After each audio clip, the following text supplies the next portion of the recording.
కార్యక్రమానికి అధ్యక్షత వహించినటువంటి నా తమ్ముడు యువకుడు జిల్లా పార్టీ తెలుగునాడు స్టూడెంట్స్ ఫెడరేషన్ జిల్లా అధ్యక్షుడు కనేటి పృథ్వీ గారికి, అలాగే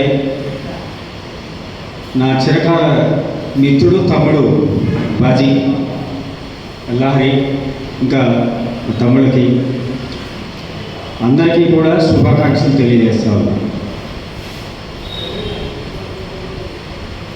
తెలుగుదేశం పార్టీ నుంచి విద్యార్థి సంఘానికి సంబంధించి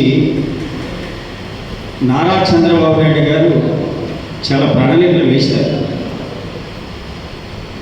ఇక్కడ చంద్రబాబు నాయుడు గారు ముఖ్యమంత్రి అయిన తర్వాత విద్యార్థుల కోసం చాలా పడేటటువంటి అద్భుతమైనటువంటి కార్యక్రమాలు ఆయన తీసుకొచ్చి ఇంప్లిమెంట్ చేశారు.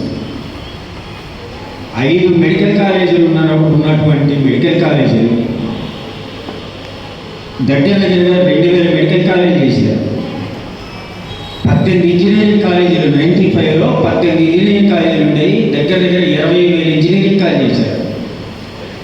ఇప్పుడు ఏమైందంటే డబ్బు ఉన్న వాళ్ళ పిల్లలు మాత్రమే ఇంజనీరింగ్ మెడిసిన్ చేసేటటువంటి పరిస్థితి నుంచి 2000 సంవత్సరం నాటికి నారా చంద్రబాబు నాయుడు గారి యొక్క ఆశీస్సులతోటి బడుగు బలహీన వర్గాల పిల్లలు కూడా విద్యను అభ్యసించే స్థాయికి వచ్చి 90 దేశాల్లో భారతదేశం నుంచి, ముఖ్యంగా ఉమ్మడి ఆంధ్ర నుంచి ఇతర దేశాలకు వెళ్ళి చాలామంది పిల్లలు లక్షల కోట్లు సంపాదించేటటువంటి స్థాయికి వచ్చారు.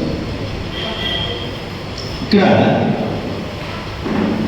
మనం గమనించాల్సింది ముఖ్యంగా అసలు ఇప్పుడు మీకు వైరా తీసుకోండి. మీరు చాలామంది వైరా నా దేశ ప్రయాణం చేస్తూనే ఉంటారు. మన ఆఫీస్కి రైట్ సైడ్లో మన ఆఫీస్ ఉంటుంది, సత్పుల్ పోయే దారిలో. దాని యువతల పక్కే ఎస్సీ సంక్షేమ హాస్టల్ ఉంటుంది.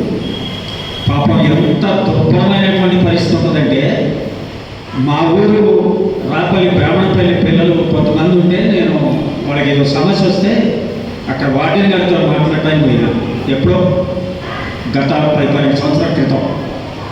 పాపం తమ్ముడు అన్నట్టు ఆయన సూచన చేసినట్టు ప్రైవేటు స్కూల్స్ వదిలిపెట్టండి, గవర్నమెంట్ సంక్షేమ హాస్టళ్లలో కూడా పిల్లలకి సరైనటువంటి మౌలిక కల్పన సదుపాయాలు ఇవ్వండి.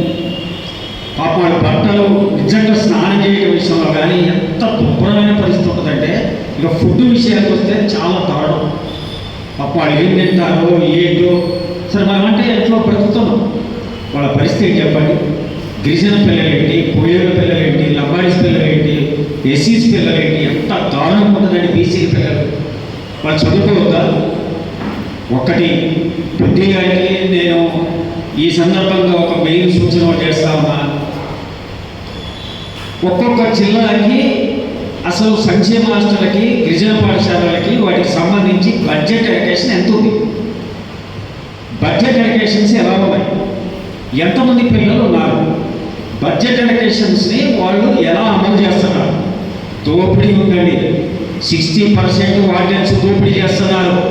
మీరు విజిట్ చేయండి, పచ్చి నిజాలు బయటపడతాయి. మీరు అక్కడ ఎలివేట్ అవుతారు. మన జెండా ఎలివేట్ అయింది. ఈ జిల్లాలో తెలుగుదేశం పార్టీ అనుబంధ సంస్థ అయినటువంటి తెలుగునాడు స్టూడెంట్స్ ఫెడరేషన్ గవర్నమెంట్ తెలుసని మీరు వెళ్ళండి. మీ వెనక మా అన్నగారు కాబోయే జిల్లా ప్రెసిడెంట్ కేకేడి హరిశ్చంద్ర గారు, నాలుగు చాలామంది ఉన్నాం. మీ వెనక అడిగేస్తాం, మీకు ధైర్యాన్ని ఇస్తాం. మన పార్టీ జెండా తెలుగుదేశం స్టూడెంట్స్ యూనియన్కి సంబంధించినటువంటి జెండా ప్రతి గ్రామంలో, ప్రతి మండలంలో, ప్రతి ఏరియాలో ఏ విధంగా మనం ప్రయత్నం చేద్దాం. ఇప్పటి నుంచి ట్రై చేయండి. 100% మీకు అండగా ఉంటాం. మారుమూల గ్రామానికి వెళ్ళిపోదాం, విజిట్ చేద్దాం. కాబట్టి మీరు తెలివితేటలతో మిగతా యూనియన్స్ కూడా కలుపుతాం, మనకేం అభ్యంతరం లేదు. మీకు నేను సత్తుపల్లిలో శ్రీ బండి సోమనాథన్ జూనియర్ కాలేజీ మొట్టమొదటి తెలుగుదేశం స్టూడెంట్స్ యూనియన్ ప్రెసిడెంట్ గెలిచాను. 253 ఓట్ల మెజార్టీతో గెలిచాను. ఇప్పుడు చిన్నప్పుడు నా 16 years ఏజ్లో.